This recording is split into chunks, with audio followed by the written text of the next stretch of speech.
मुझे तुम्हारी सहायता चाहिए। आप निवेदन कर रहे हैं इसीलिए रुक रहा हूँ मैं, अन्यथा मेरे पास समय ही कहाँ है। शीघ्र सूर्यास्त होने जा रहा है और मुझे अपना संध्या वंदन भी पूर्ण करना है।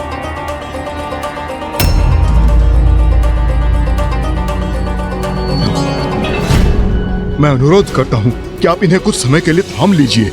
आपको पूर्ण विश्वास है ना कि इनमें अधिक भार नहीं, मैं संभाल सकूंगा ना? नहीं नहीं, अधिक भार नहीं है इनमें, तुम बिल्कुल निश्चिंत रहो।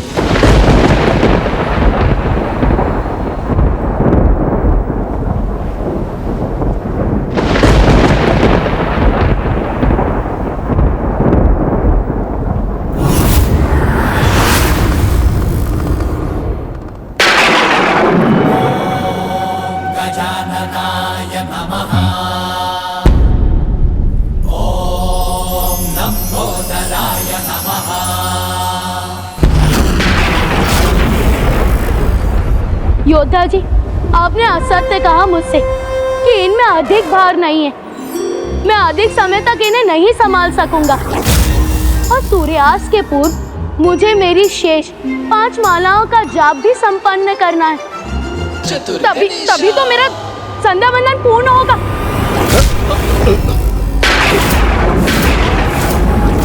बस कुछ समय के लिए संभाल लो, मैं अभी लौट कर आता हूँ। अच्छा इतना तो करो, जब तक तुम्हारे 5 माला का जाप संपन्न होता है तब तक ही संभाल लो। मुझे तो मेरी 1 माला पूर्ण करने में 1 ही घड़ी का समय लगता है। किंतु 5 घड़ी के लिए संभाल लो, मैं तत्काल लौट आऊंगा। सत्य कह रहे ना, 5 घड़ी में मेरी 5 मालाओं का जाप संपन्न होने तक आप लौट आएंगे ना? हाँ। यदि आप नहीं आए तो फिर मैं इसे भूमि पर ही स्थित कर दूंगा। उचित है, यदि मैं तब तक नहीं आया तो यहीं कहीं स्थित कर देना। उचित है, तो आप 5 घड़ियों में लौट आइए। हाँ। अन्यथा मैं इन्हें यहीं कहीं स्थित करने पर विवश हो जाऊंगा। ये स्वीकार है ना आपको? हाँ हाँ स्वीकार है, किंतु ऐसा कदापि नहीं होगा। उससे पूर्व भी मैं लौट आऊंगा।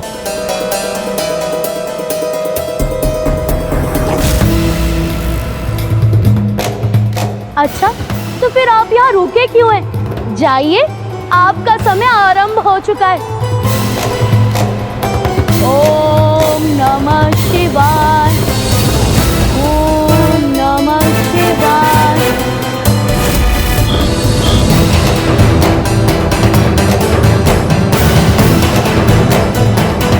ओम नमः शिवाय, ओम नमः शिवाय, ओम नमः शिवाय। 1 माला पूर्ण हुई, अर्थात प्रथम घड़ी समाप्त हुई। हाँ? ओम नमः शिवाय, ओम नमः शिवाय, ओम नमः शिवाय, ओम।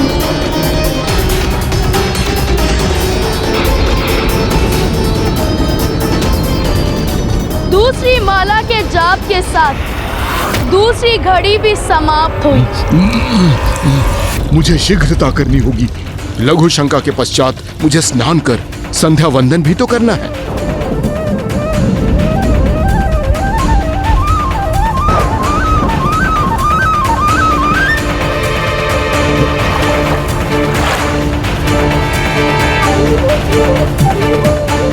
अब तीसरी घड़ी भी समाप्त हो गई।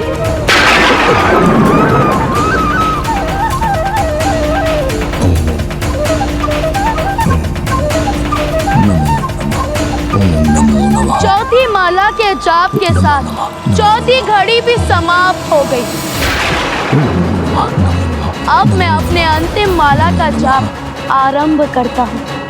नमो नमः, नमो नमः, नमो नमः, नमो नमः,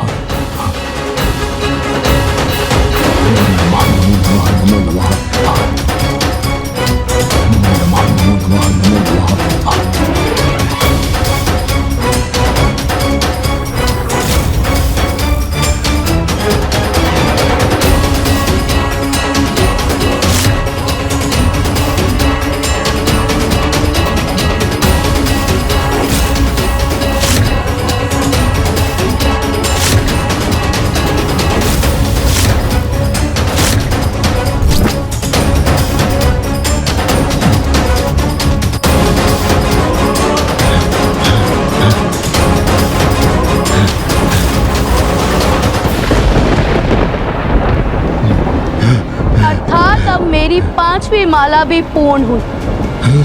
अब 5 घड़ियों का समय समाप्त हुआ। नहीं, हाँ, नहीं बालक, मैं आ रहा हूँ। आत्मलिंग को भूमि पर स्थित मत करना। तुम मेरा आत्मलिंग अपने साथ अवश्य ले जा सकते हो रावण, किंतु स्मरण रखना, आज सूर्यास्त से पूर्व तुम्हारी इच्छा के अनुसार जहां मेरा आत्मलिंग थल का स्पर्श करेगा वो सदा के लिए वही स्थापित हो जाएगा।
प्रभु का आत्मलिंग यहाँ स्थापित नहीं हो सकता, नहीं हो सकता।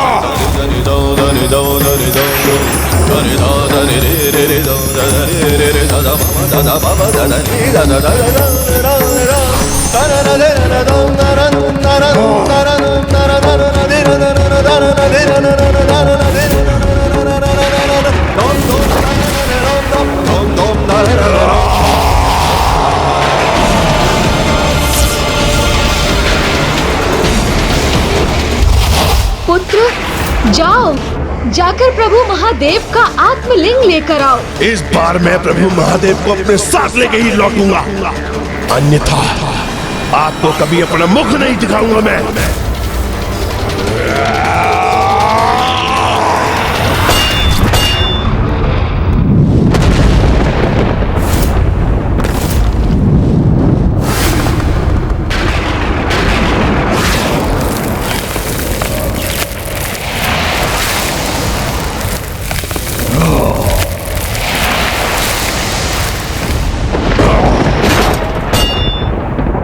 मैं प्रभु के आत्मलिंग को यहाँ कदापि स्थित नहीं होने दूंगा।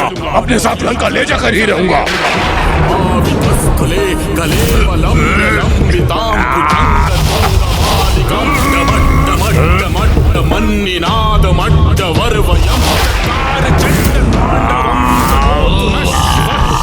आप प्रभु की आत्मलिंग को अपने स्थान से कदापि नहीं हिला सकते हैं लंकेश।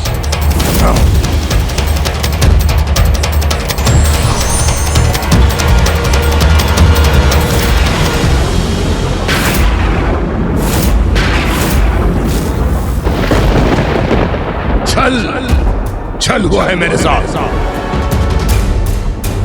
दशानन, जल ग्रहण कीजिए, जल ग्रहण कीजिए, जल ग्रहण कीजिए, आप जल ग्रहण कीजिए, आप जल ग्रहण कीजिए।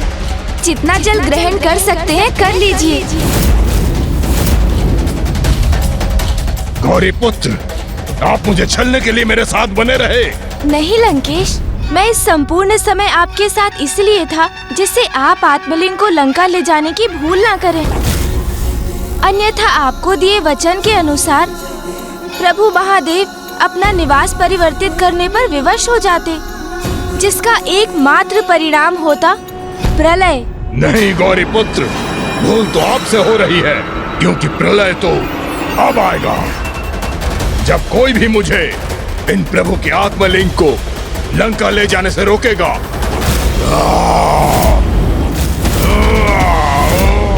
लंकेश, अब अपना ये प्रयास यहीं रोक दीजिए आप, क्योंकि इन्हें यहाँ से विस्थापित का प्रयत्न करना पाप होगा और इतने महाज्ञानी होने के बाद भी ऐसा अनर्थ करने की मूर्खता मत कीजिए आप। आपके लिए मूर्खता होगी गौरी पुत्र, किंतु मेरे लिए ये उद्देश्य है। आप जो चाहते थे आपने वो किया, अब जो मैं चाहूंगा वही होगा। उसमें आपका कोई भी हस्तक्षेप स्वीकार नहीं करूंगा।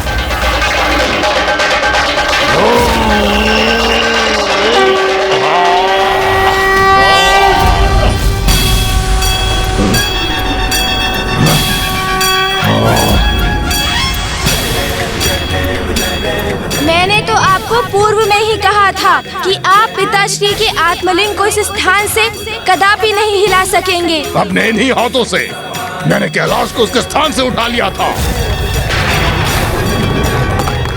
और इन प्रभु के आत्मलिंग को मैं लंका अवश्य लेके जाऊंगा।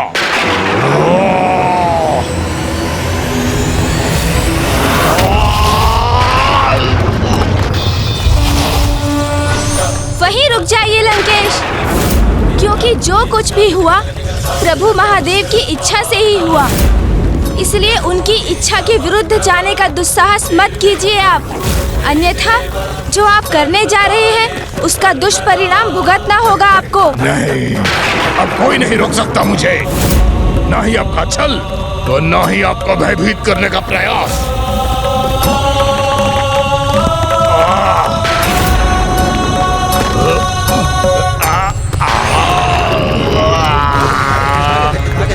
जय शिव शंकर शंभू।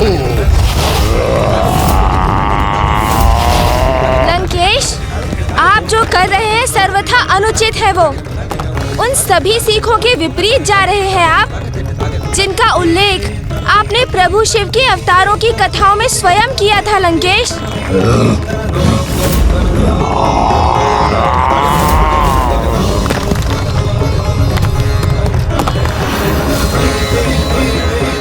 पृथ्वी पर महासंकट छा रहा है। यदि पृथ्वी को विभाजित करने वाली ये दोनों रेखाएं आपस में मिल गई तो पृथ्वी दो भागों में विभाजित हो जाएगी।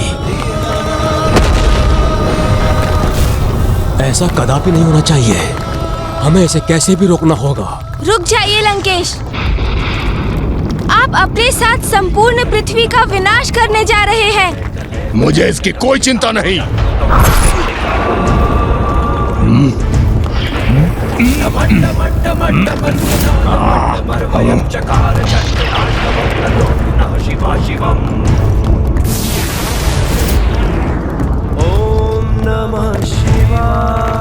लंकेश ने तो जैसे निश्चय ही कर लिया है कि वो अपनी हट में पृथ्वी का विनाश ही कर देगा।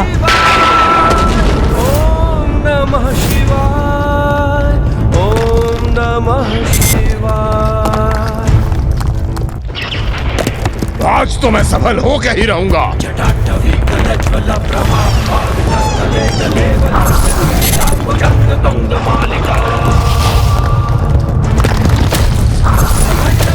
लंकेश, अब मैं आपको अंतिम चेतावनी दे रहा हूँ, रुक जाइए।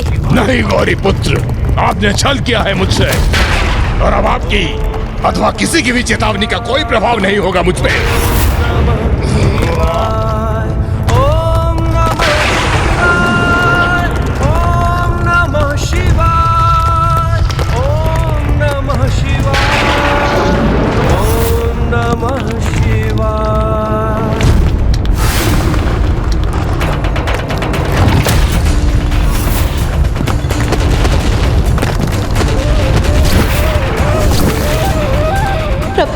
प्रभु, भूदेवी संकट में है, सृष्टि विनाश के निकट है। प्रभु, आपका अहंकारी और हड्डी भक्त धरती को ही संकट में डाल रहा है। प्रभु,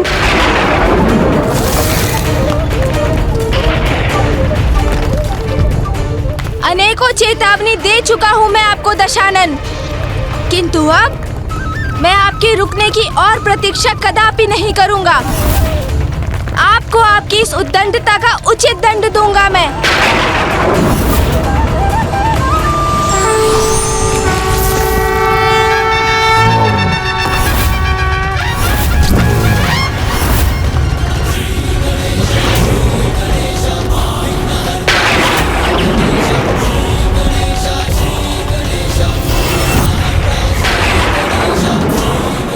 प्रथम पूज्य गणेश जी ने विराट रूप धारण कर लिया है।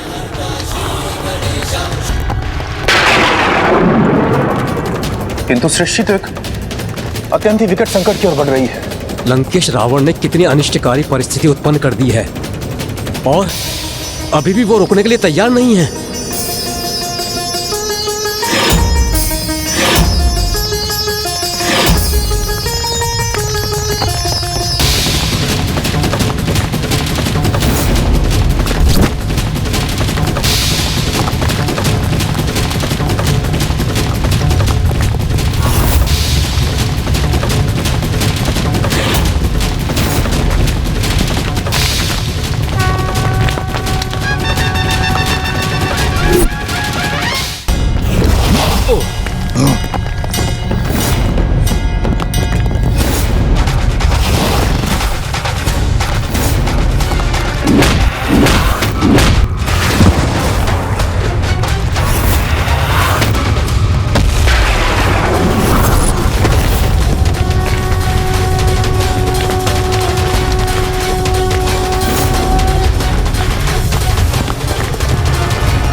आज मुझे कोई नहीं रोक सकता, आप भी नहीं गौरी पुत्र।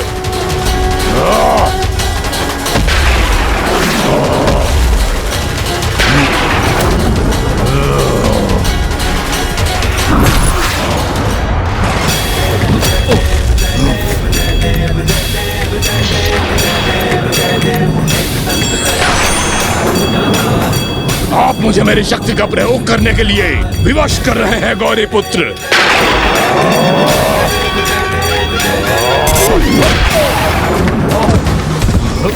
लंकेश, आपने मुझे प्रभु महादेव के 16 अवतारों की कथा सुनाकर उनके द्वारा नियत उत्तम जीवन के 16 सूत्रों को उजागर किया, किंतु स्वयं उनका पालन नहीं किया, अन्यथा आपकी ऐसी दुर्दशा नहीं होती। प्रथम कथा प्रभु पिपलाद की थी, जिन्होंने जगत को सीख दी। अपनी शक्ति के सदुपयोग के प्रति सभी को सदैव सजग रहना चाहिए, कभी उस शक्ति पर अहंकार नहीं करना चाहिए। किंतु प्रभु पिपलाद की सीख के विपरीत आपने अपनी शक्ति का अनियंत्रित प्रयोग कर महादेव के आत्मलिंग को यहाँ से विस्थापित करने की चेष्टा की, जबकि वो स्वयं प्रभु की इच्छा से ही यहाँ स्थापित हुए हैं। फिर प्रभु नंदेश्वर की कथा से ये सीख प्राप्त हुई, प्रभु की भक्ति को हृदय में धारण कर बढ़ने से किसी भी कार्य में सफलता प्राप्त हो सकती है।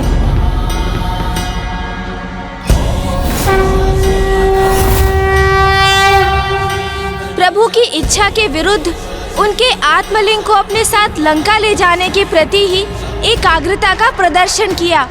प्रभु के तीसरे अवतार थे प्रभु भैरव, जिन्होंने ये स्पष्ट किया कि अपार शक्ति का उपयोग महान कर्तव्यों के निर्वाह के लिए ही होना चाहिए, किंतु आपका एकमात्र उद्देश्य तो स्वयं को सुरक्षित रखने हेतु प्रभु महादेव को लंका में स्थित करना ही था। प्रभु के चौथे अवतार प्रभु वीरभद्र के माध्यम से उन्होंने ये स्थापित किया कि जो ज्ञानी और शक्तिशाली होते हैं उन्हें कभी भी निष्क्रिय रहकर अधर्म और अन्याय का मूक समर्थन नहीं करना चाहिए। किंतु आप तो महाज्ञानी और महाबली होते हुए भी स्वयं अधर्म के पथ पर ही अग्रसर रहे। प्रभु के पांचवें अवतार प्रभु गृहपति थे, जिनसे ये सीख प्राप्त हुई, प्रबल इच्छा शक्ति और पूर्ण निष्ठा एवं श्रद्धा से कुछ भी संभव हो सकता है। प्रत्येक जीव को कभी भी किसी से वो कदापि नहीं मांगना चाहिए जिसे प्रदान करना देने वाले को कठिन हो। किंतु आपका उद्देश्य तो श्रद्धा से नहीं अपितु स्वार्थ से प्रेरित था। यदि निश्चल भक्ति से प्रभु की आराधना करते तो आपको स्वतः ही भोलेनाथ का सानिध्य प्राप्त होता और स्वयं को सुरक्षित रखने हेतु और आपको प्रभु के आत्मलिंग की आवश्यकता ही ना होती। अपना हठ त्याग दो और यहाँ से तत्काल प्रस्थान कर लो लंकेश, यही तुम्हारे लिए हितकर है, अन्यथा मैं विवश होकर वो करने वाला हूँ जिससे कदाचित अब तुम तो क्या संपूर्ण सृष्टि ही अनभिज्ञ है। व्यक्ति निश्चल भक्ति से प्रभु की आराधना करते तो आपको स्वतः ही भोलेनाथ का सानिध्य प्राप्त होता और स्वयं को सुरक्षित रखने हेतु और आपको प्रभु के आत्मलिंग की आवश्यकता ही नहीं होती। प्रभु के छठे अवतार थे प्रभु शरभ, जिन्होंने ये सीख दी कि विजय प्राप्ति के उपरांत अहंकार के वश में आकर स्वयं पर नियंत्रण नहीं खोना चाहिए। किंतु आपने तो प्रभु के आत्मलिंग को प्राप्त करने पर भी अपने अहंकार से मुक्त नहीं हुए और प्रभु महादेव से कैलाश का ही त्याग करवाने का संकल्प ले लिया। तो मैंने क्या बुरा किया गौरी पुत्र?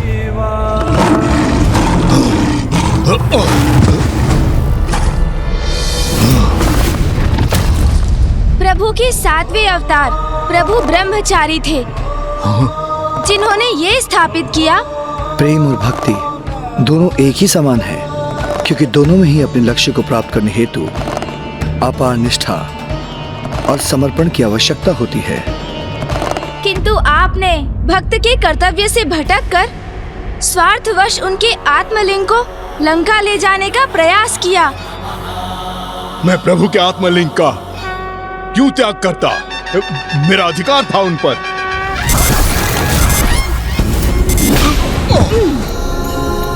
अधिकार?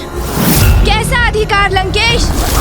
कदाचित आपको प्रभु के 8वें अवतार प्रभु सुनट नर्तक की कथा से प्राप्त सीख का स्मरण नहीं हुआ? भले ही मैं तुम्हें याद नहीं लौटा रहा हूँ, तो अधिक समय तक इसे अपने पास नहीं रख सकोगे। समय आने पर ये अपने उचित स्थान पर लौट जाएंगे। जो तुम्हारा है ही नहीं, वो तुम्हारा कैसे हो सकता है? किंतु आपने तो समस्त मर्यादाओं का ही परित्याग कर दिया। प्रभु के आशीर्वाद को भी अपना अधिकार मान बैठे आप। फिर प्रभु के 9वें अवतार प्रभु सुरेश्वर की कथा से ये सीख प्राप्त हुई कि जो बाधाओं की चिंता किए बिना पूर्ण एकाग्रता से निरंतर अपने परम लक्ष्य की ओर बढ़ते हैं, वो अवश्य विजयी होते हैं। किंतु आप तो अपने लक्ष्य, अपने प्रभु और उनकी भक्ति से भटककर निस्वार्थ के प्रति एकाग्र हो गए। बस गौरी पुत्र, अब आप मुझे अत्यंत क्रोधित होने पर विवश कर रहे हैं। आपका क्रोध जागृत हो रहा है लंकेश। तो तनिक प्रभु के क्रोधांश से उत्पन्न हुए उनके 10वें अवतार प्रभु ऋषि दुर्वासा की सीख का भी स्मरण कर लीजिए, जिन्होंने सदा अनुशासन का पालन करने की सीख दी। किंतु आप ही भक्ति का अनुशासन भूल गए। निश्चल भक्ति से छल का समावेश होने दिया आपने। छल नहीं, मेरी भक्ति थी गौरी पुत्र, प्रभु की सर्वोच्च भक्ति, महान भक्ति।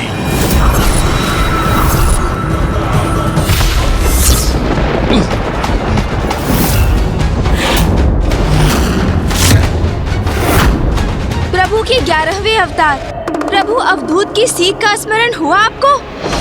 अहंकारी को उसका अहंकार उसकी वास्तविकता से परिचित कराता है, जिसके परिणाम स्वरूप कुछ ऐसे अहंकारी होते हैं जो उचित सीख प्राप्त कर स्वयं में परिवर्तन ले आते हैं, किंतु कुछ किसी भी सीख को प्राप्त करने में अक्षम रहते हैं और पूर्ण रूप से स्वयं पर अहंकार का प्रभाव होने देते हैं। अहंकार नहीं, विश्वास है कि मैं प्रभु का महानतम भक्त हूँ। तभी तो प्रभु के आत्मलिंग प्राप्त हुए थे मुझे, और उन आत्मलिंग को आपने मुझसे छल से छीना गौरी पुत्र। जो अपना नहीं है वो पराया है। उसके मोह से ही मात्सर्य अर्थात ईर्ष्या का जन्म होता है, और मात्सर्य सदा विनाश की ओर ही ले जाता है। प्रभु के 12वें अवतार प्रभु वृषभ ने इसके प्रति सावधान रहने की तो आपको सीख भी दी, और आप स्वयं ही देख लीजिए कि जिस पर आपका अधिकार नहीं था, उसके मोह ने आपके साथ संपूर्ण सृष्टि के लिए भी कैसी विनाशकारी स्थिति उत्पन्न कर दी।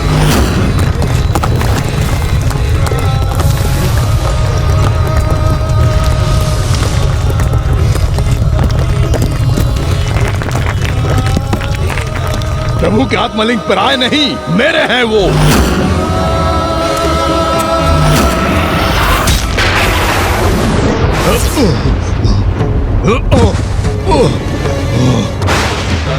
प्रभु के 13वें कृष्ण दर्शन अवतार की सीख तो मत भूलिए लंकेश। ये तो ज्ञात है ना आपको कि आसक्ति से ही दुर्गति है।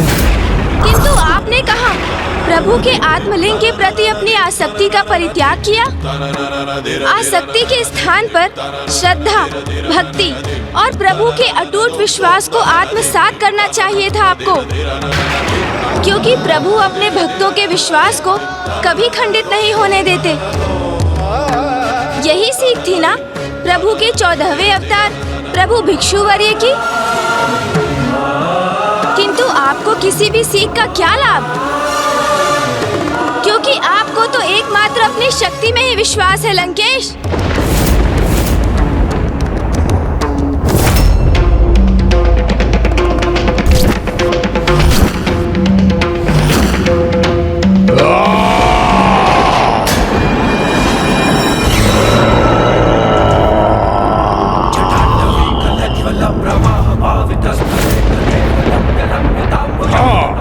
अवश्य है, क्योंकि शक्ति संपन्न हूँ मैं, अपार शक्ति है मुझ में, और उसका प्रयोग कब और कैसे करना है ये भी ज्ञात है मुझे। ये आपकी शक्ति नहीं, आपका अभिमान है लंकेश।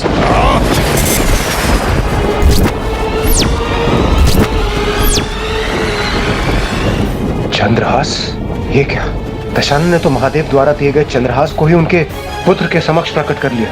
नहीं लंकेश, अब और भूल मत कीजिए।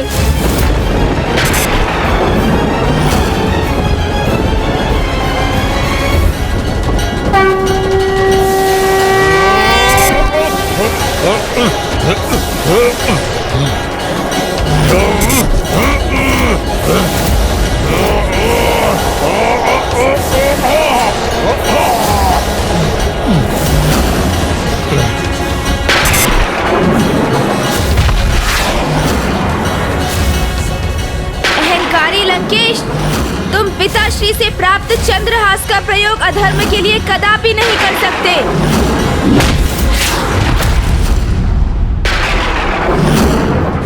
प्रभु के 15वें अवतार प्रभु यक्ष की सीख का स्मरण कीजिए।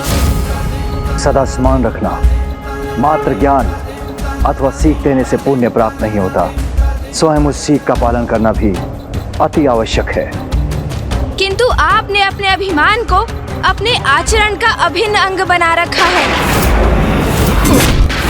और आपने प्रभु के 16वें अवतार प्रभु यतिनाथ की जो कथा अंत में सुनाई थी, उनसे यही सीख प्राप्त होती है कि अतिथि देवो भवः, अर्थात अतिथि ही भगवान के स्वरूप होते हैं।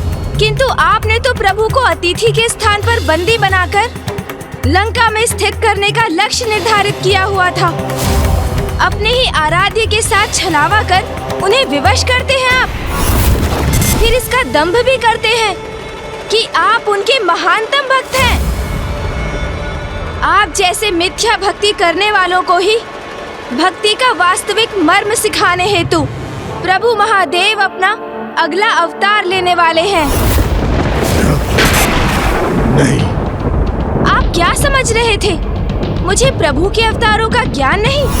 नहीं। मैं तो आपको मात्र लंका जाने से रोकने के लिए ही आपसे उनके अवतारों की कथाओं का श्रवण कर रहा था, क्योंकि मुझे तो प्रभु के वो अवतार भी ज्ञात हैं जो भविष्य में प्रकट होंगे, और प्रभु के अगले अवतार हैं प्रभु श्री राम के अनन्य भक्त महाबली हनुमान। महाबली हनुमान, महाबली हनुमान।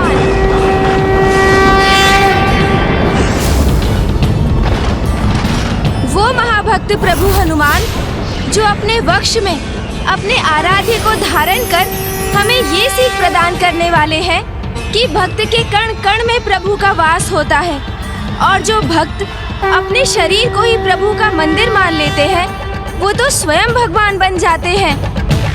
कदाचित उनकी भक्ति देखकर आपको निश्चल भक्ति का महत्व समझ में आएगा, और फिर प्रभु द्वापर युग में काल, क्रोध और यम के अंश अर्थात गुरु द्रोणाचार्य के पुत्र महायोद्धा अश्वत्थामा के रूप में अवतार लेकर जगत को ये सीख देंगे कि प्रतिशोध की भावना से व्यक्ति दूसरे का ही नहीं स्वयं अपना भी विनाश निर्धारित कर लेता है।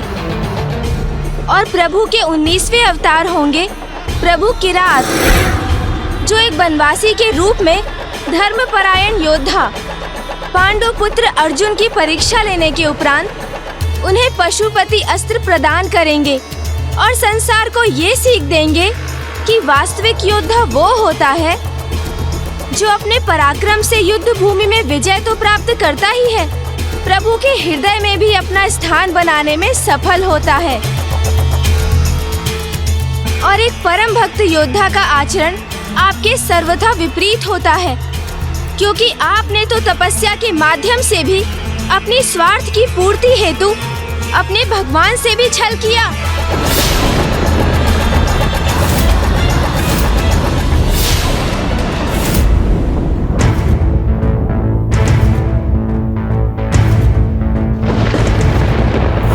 त्र्यंबकं सदाशिवं नमामि हे उमापति जय नीलकंठ जय अनंत नमोस्तुते नमोस्तुते। हो भोलेनाथ भक्तों के हो कष्ट से निवारते, ये सृष्टि सारी संकटों से जिद ही है उबारते। यदि अभी भी आपने स्वयं को नहीं सुधारा लंकेश, तो प्रभु महादेव के अगले 3 अवतारों में से एक प्रभु हनुमान आपको उचित सीख अवश्य देंगे। तब उनका आगमन आपके विनाश का संकेत होगा और उसी दिवस से आपका सर्वनाश आरंभ हो जाएगा।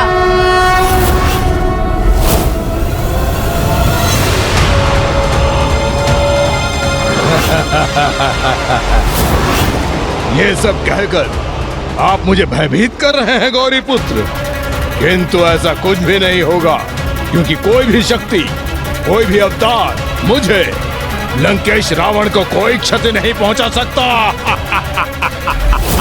ये दशानन तो अपनी हट पर अड़ा है। अब प्रथम पूज्य गणेश जी दशानन के साथ कैसा व्यवहार करेंगे?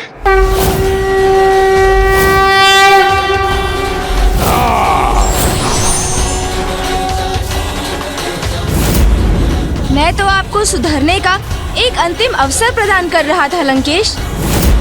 आप अपनी भूल स्वीकार कर सकें, इसलिए मैंने पुनः प्रभु महादेव के सभी अवतारों से प्राप्त सभी सीखों का उल्लेख किया।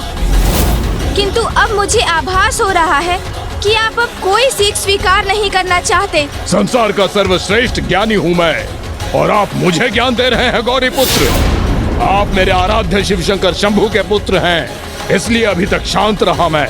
और यदि आपने मुझे प्रभु के आत्मलिंग को ले जाने से रोका, तो मैं अपने संपूर्ण शक्ति का प्रदर्शन करने से नहीं रुकूंगा।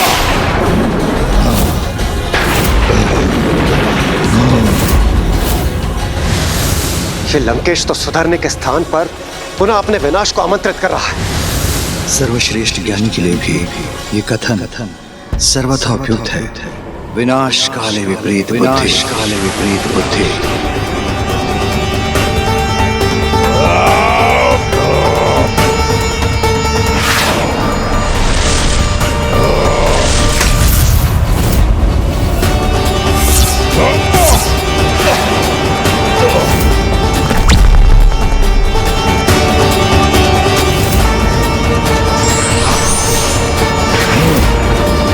जो सीख प्राप्त कर स्वयं को सुधारने में असमर्थ हो, उसे तो मात्र दंडित ही किया जा सकता है।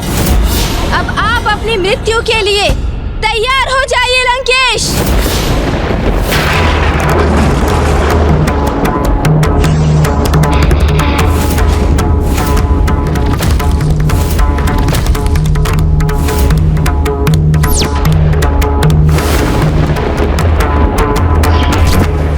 गौरी पुत्र प्रथम पूज्य गणेश जी ने दशानन का संहार कर दिया, तो प्रभु श्री हरि नारायण देव श्री राम अवतार लेने का कोई कारण ही शेष नहीं रहेगा।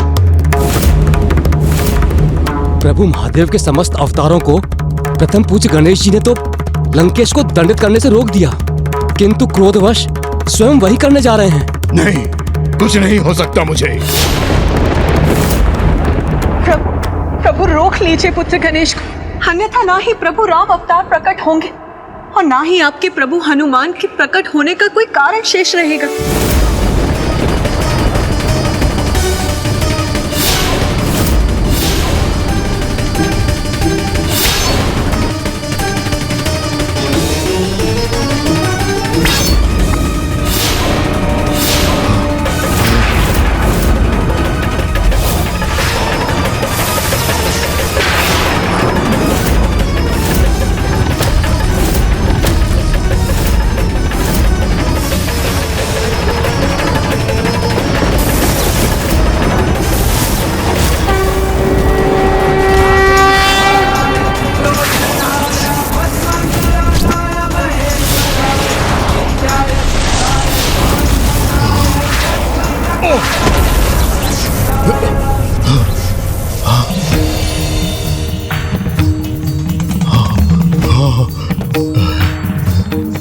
मुझे ज्ञात था मेरे प्रभु शिव शंकर शंभू अवश्य मेरी रक्षा करेंगे। पिताश्री ने अपने त्रिशूल से मेरे वार को क्यों निरस्त कर दिया?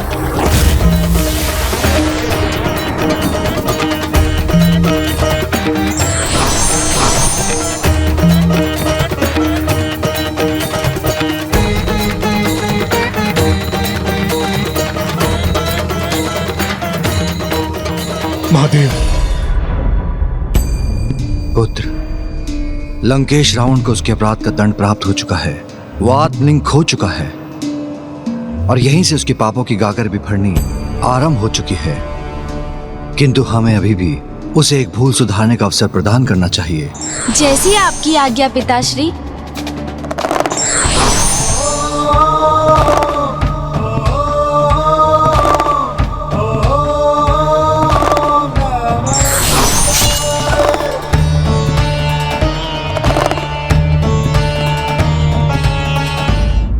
मेरे प्रभु, मेरे शिव शंकर शंभू, मुझे ज्ञात था कि आप मेरी रक्षा अवश्य करेंगे।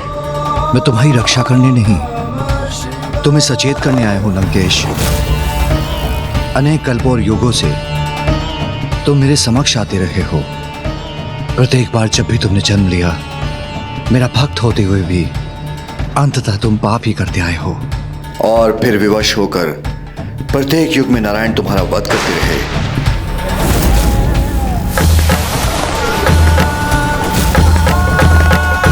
प्रत्येक जन्म में तुमसे एक ही आशा रही है कि इस जन्म में तुम अवश्य सुधर जाओगे, किंतु तुमने मुझे सदा निराश ही किया है लंकेश। प्रत्येक कल्पों और युग में ही नहीं, अपितु प्रत्येक ब्रह्मांडों में तुम इन्हीं भूलों को दोहराते हो और दंडित होते हो। धर्म अधर्म का भेद का ज्ञान होते हुए भी प्रत्येक रावण अधर्म ही करता है। मुझे क्षमा करें प्रभु, किंतु इस बार मैं अवश्य सुधर जाऊंगा। प्रभु, आपने यह अवसर प्रदान किया है मुझे, इसका लाभ अवश्य उठाऊंगा मैं।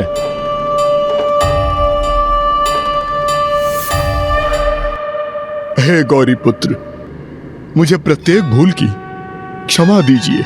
लंकेश, आप इसे अपना अंतिम अवसर ही समझिए और प्रभु महादेव के 19 अवतारों से प्राप्त प्रत्येक सीख का पालन भी कीजिए। अन्यथा आप स्वयं अपने विनाश को आमंत्रित करेंगे।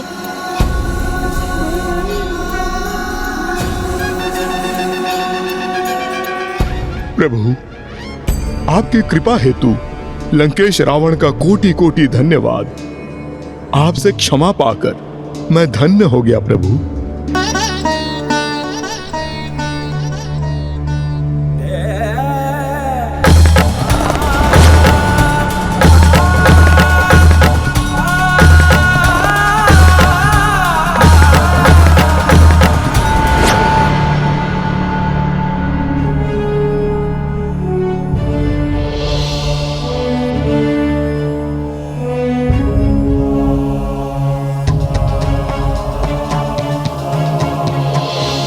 सिन्दूरवर्णं द्विभुजं गणेशं लम्बोदरं पद्मदले निविष्टं ब्रह्मादिदेवैः परिसेव्यमानं सिद्धैर्युतं तं प्रणमामि देवं। सिन्दूरवर्णं द्विभुजं गणेशं लम्बोदरं पद्मदले निविष्टं ब्रह्मादिदेवैः परिसेव्यमानं सिद्धैर्युतं तं प्रणमामि देवं।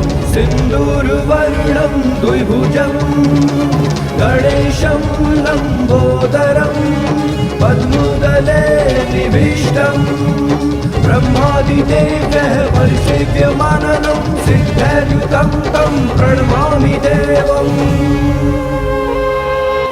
गौरी पुत्र प्रथम पूज्य गणेश जी की जय। गौरी पुत्र प्रथम पूज्य गणेश जी की जय। गौरी पुत्र प्रथम पूज्य गणेश जी की जय। विघ्नहर्ता प्रथम पूज्य गणेश जी की जय।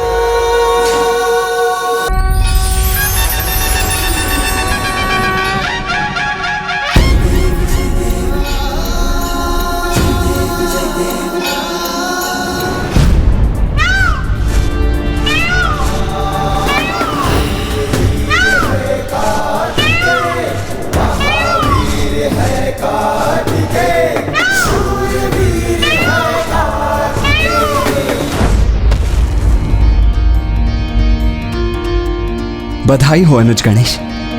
तुमने लंकेश रावण को पिताश्री के आत्मलिंग के साथ लंका पहुंचने में सफल होने नहीं दिया।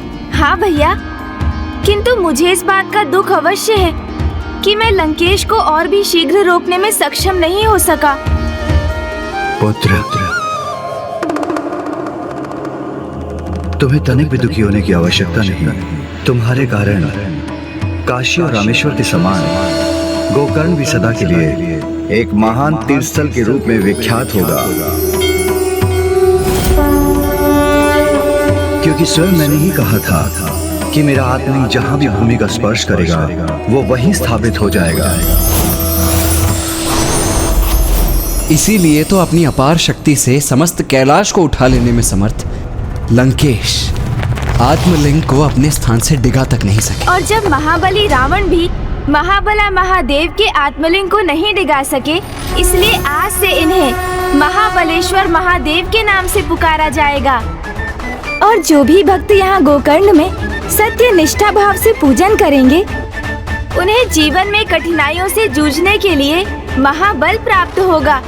उनकी समस्त मनोकामनाएं पूर्ण होंगी, संकटों और पापों से उन्हें मुक्ति प्राप्त होगी और इस स्थान को मुक्ति स्थल भी कहा जाएगा। पुत्र गणेश, आज से ये स्थान सिद्धि क्षेत्र के नाम से भी जाना जाएगा, क्योंकि मेरे शिवलिंग के साथ यहाँ तुम्हारे भी श्री विग्रह स्थापित होंगे और संसार को सदैव इसका स्मरण कराने हेतु कि तुमने जगत कल्याण के लिए कितनी भीषण कठिनाइयों का सामना किया। तुम्हारी इन प्रतिमा पर लंकेश रावण द्वारा तुम्हारे शीश पर हुए आघात का चिन्ह भी स्थित रहेगा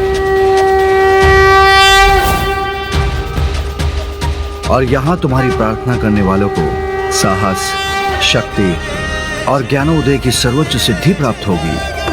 धन्यवाद पिताश्री। पुत्र, तुम इस यात्रा से अत्यंत क्लांत हो गए होगे। अब तुम्हें शीघ्र ही भोजन और विश्राम की आवश्यकता है, इसीलिए अब हमें कैलाश के लिए प्रस्थान करना चाहिए पुत्र। हाँ माँ, आप सर्वथा उचित कहती हैं। मूषक जी, प्रभु! जी प्रभु! हे महादेव, अब हमें भी प्रस्थान करने की अनुमति दीजिए। मूषक जी, आज तो तीव्र गति से आगे बढ़िएगा, क्योंकि अब मैं कैलाश पहुंचने में तनिक भी विलंब नहीं करना चाहता हूँ। पार्वती के मन में उमड़ी ममता, माँ की गोद में आए विघन हरता। लड्डू, वो भी माँ के हाथों का। लो पुत्र, पुत्र शीघ्र ग्रहण कर लो। इतने समय से तुमने कुछ भी नहीं खाया है पुत्र। लो, इसीलिए मैं तुम्हारे लिए ये लड्डू ले आई हूँ। तो इसे आप ही मुझे खिला दीजिए ना माँ।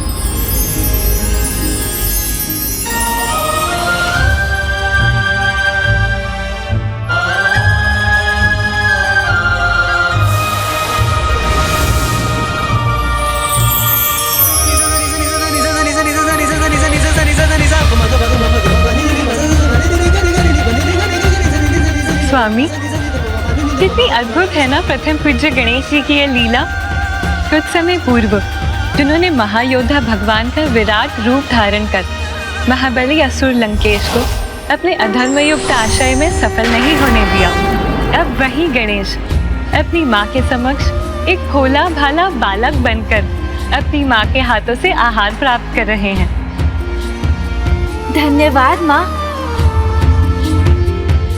महादेव, अब हमें भी आज्ञा दीजिए।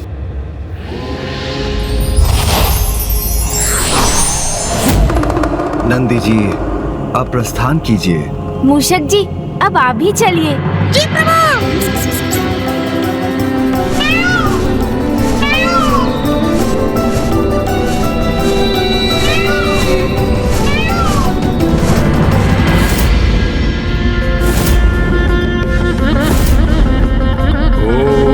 श्री मात्रे नमः। ओम श्री मात्रे नमः। ओम श्री मात्रे नमः। ओम श्री मात्रे नमः।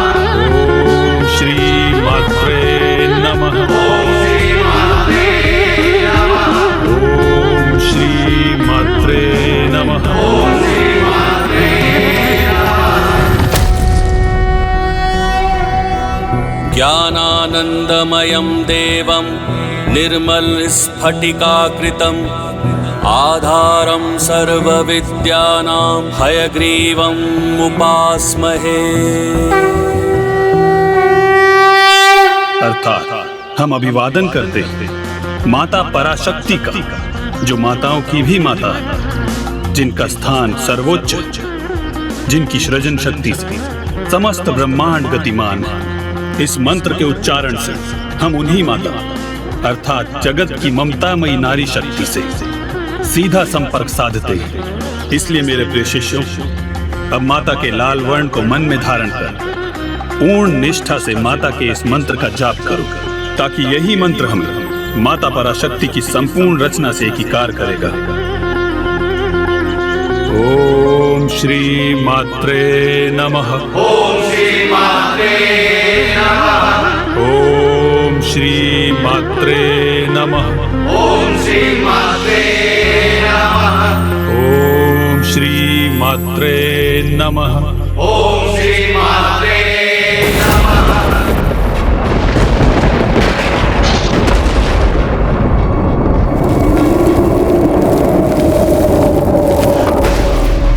ये किसके भस्म होने का दृश्य उत्पन्न हुआ मेरे समक्ष?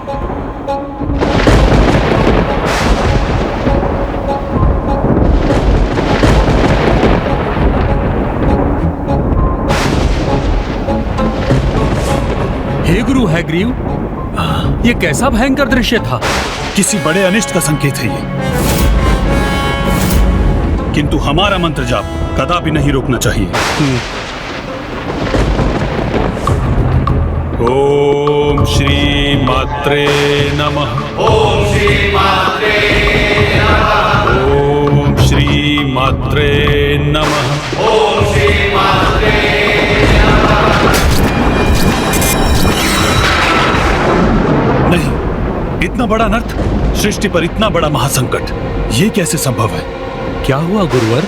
ये किस प्रकार के संकट का संकेत है? सृष्टि कैसे अनिष्ट का सामना करने जा रही है? भंडासुर, भंडासुर, भंडासुर।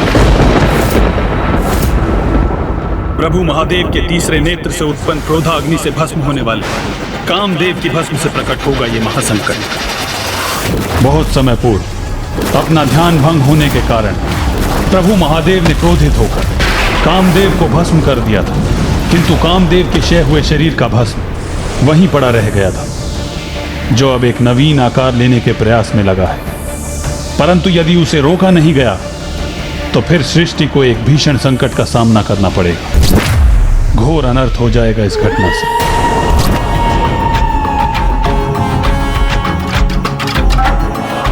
तथास्तु। तुम 60 सहस्त्र वर्षों तक कई ब्रह्मांड पर एक छत्र राज करोगे।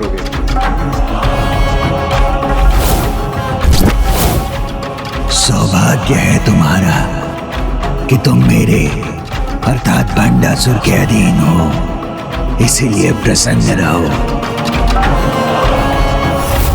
जगत सम्राट भंडासुर की जय जय जय। संकट, सृष्टि का सबसे बड़ा संकट आने वाला है, और इस संकट को कोई और नहीं, स्वयं विघ्नहर्ता गणेश जी ही उत्पन्न करने जा रहे हैं। गणेश जी, गणेश जी।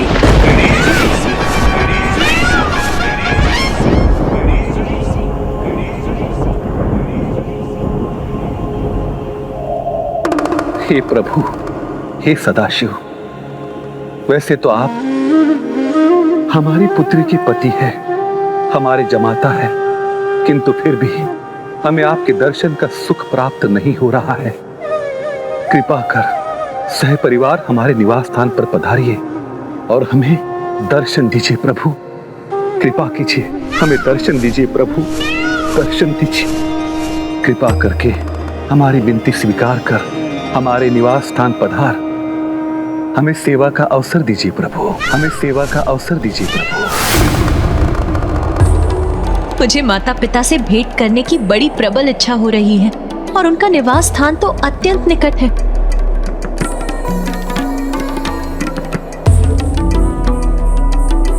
प्रभु, प्रभु, क्या हम अभी वहां? अवश्य प्रिय, मुझे आपकी इच्छा ज्ञात है। आपके माता पिता भी हमसे भेंट करने के लिए अत्यंत लालायित हैं, इसलिए हम अभी वहां जाएंगे। धन्यवाद प्रभु। हम लोग ननिहाल जा रहे हैं। वहाँ बहुत बहुत आनंद आएगा मूषक जी। आप तैयार हो जाइए। वहाँ तो बहुत अधिक स्वादिष्ट भोजन और भांति भांति के उपहार भी प्राप्त होंगे हमें। अधिक उत्साहित होने की कोई आवश्यकता नहीं है अनुज गणेश, क्योंकि इस बार नाना जी और नानी जी का संपूर्ण स्नेह और ध्यान मैं तुम पर केंद्रित नहीं होने दूंगा। अच्छा, फिर देखते हैं भैया।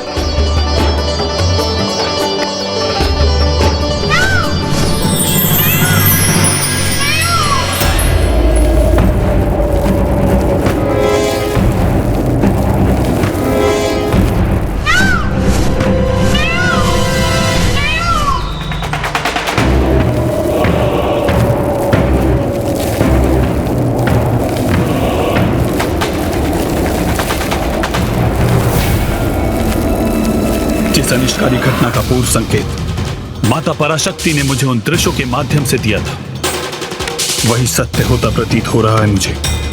स्वयं गणेश जी के हाथों इतने बड़े अधर्मी असुर भंडासुर का जन्म होने जा रहा है।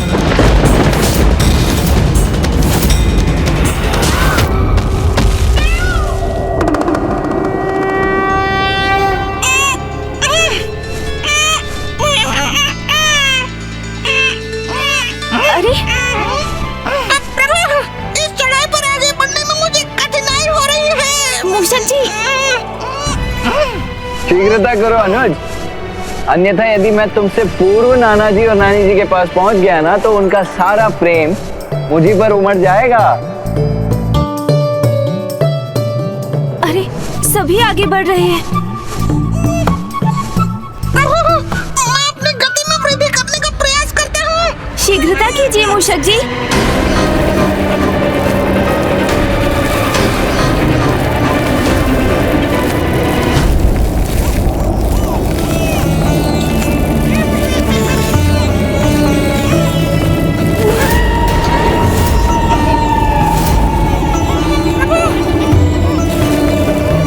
मूषक जी, खीर, लड्डू, मेवा अर्थात उन स्वादिष्ट पकवानों की कल्पना कीजिए जो हमें नाना जी के यहाँ प्राप्त होंगे। इसलिए अपनी गति में वृद्धि कीजिए मूषक जी। आनंद आएगा फिर तो।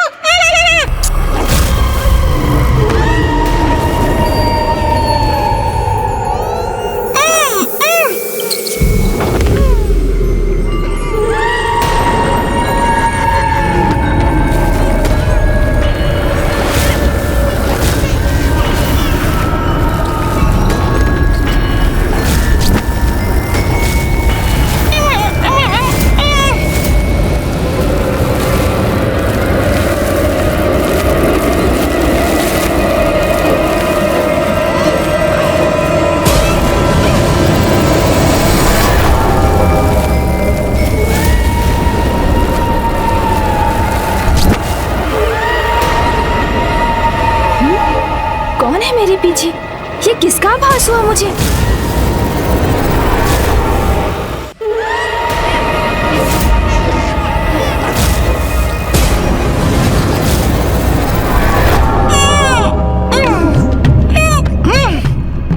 तनिक और प्रयास कीजिए ना मूषक जी। वहाँ पहुँचकर स्वादिष्ट भोजन से अत्यधिक ऊर्जा प्राप्त होगी आपको। प्रभु, उससे अधिक ऊर्जा का प्रयोग तो वहाँ पहुँचने में हो जाएगा। अच्छा तो रुकिए, मैं आपको अपने भार से मुक्त कर आपके साथ चलता हूँ। कदाचित हम इस प्रकार पूर्व में पहुँच जाएंगे। मूषक जी शीघ्रता कीजिए। चल तो रहा प्रभु।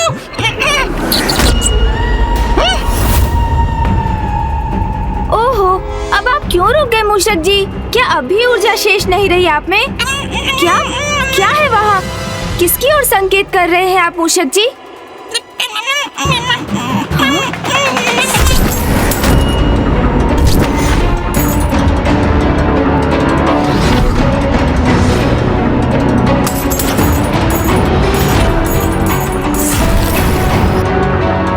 ये नरकंकाल इन मुद्राओं को अपना आहार बनाने की चेष्टा क्यों कर रहा है?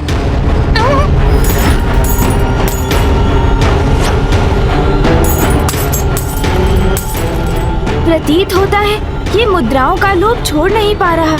वो मुद्राएं खाना चाहता है जिन्हें इसका शरीर अपने भीतर रख भी नहीं सकता।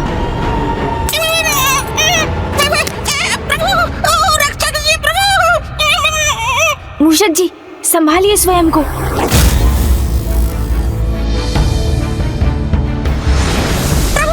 शीघ्र चलिए इस विचित्र और भयंकर स्थान से। वैसे भी हमें विलंब हो रहा है। जाओ यहाँ से, अन्यथा ताड़ना प्राप्त होगी तुम्हें मेरे हाथों से। मुझे और मदिरा चाहिए। पुत्र, उठो पुत्र, चलो उठो। अरे बुढ़े हट।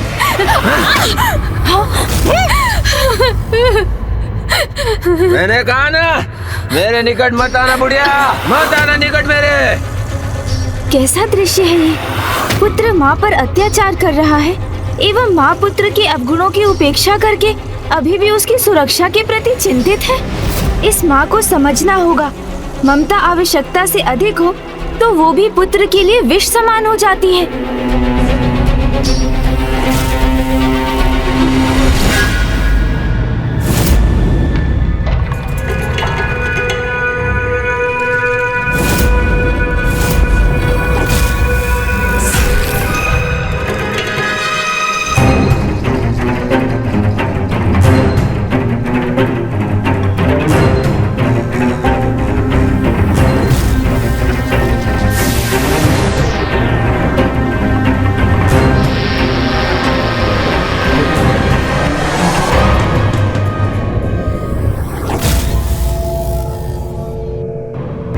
क्या कारण है इन विचित्र दृश्यों और इस अनुचित क्रियाकलाप का?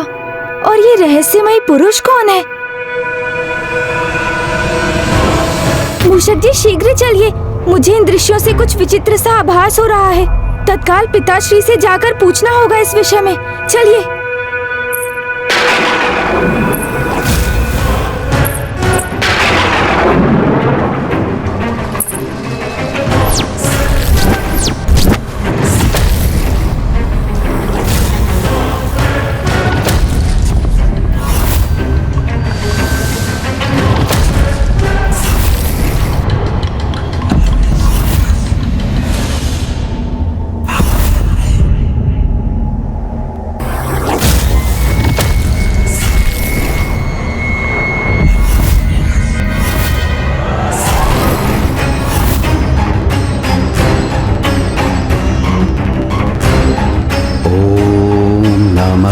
शिवाय। ओम नमः शिवाय। ओम नमः शिवाय। ओम नमः शिवाय। ओम नमः शिवाय। ओम नमः शिवाय। ओम नमः शिवाय। ओम नमः शिव।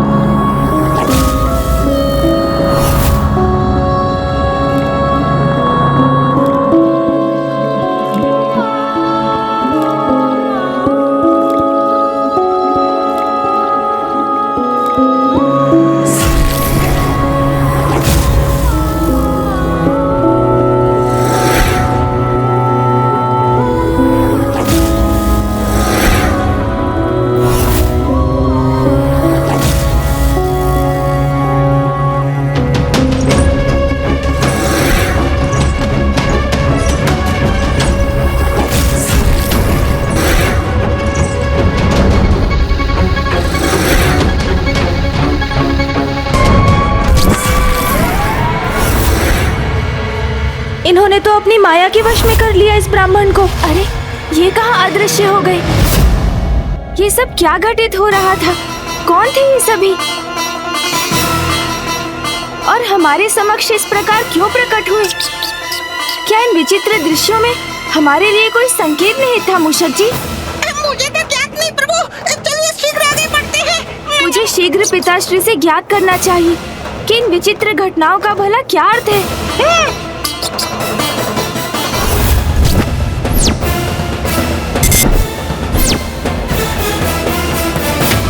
जो पूर्व से नियत है उसे घटित होने से भले ही रोका नहीं जा सकता, परंतु फिर भी व्यक्ति को हर मार्ग पर सचेत एवं सावधान अवश्य रहना चाहिए।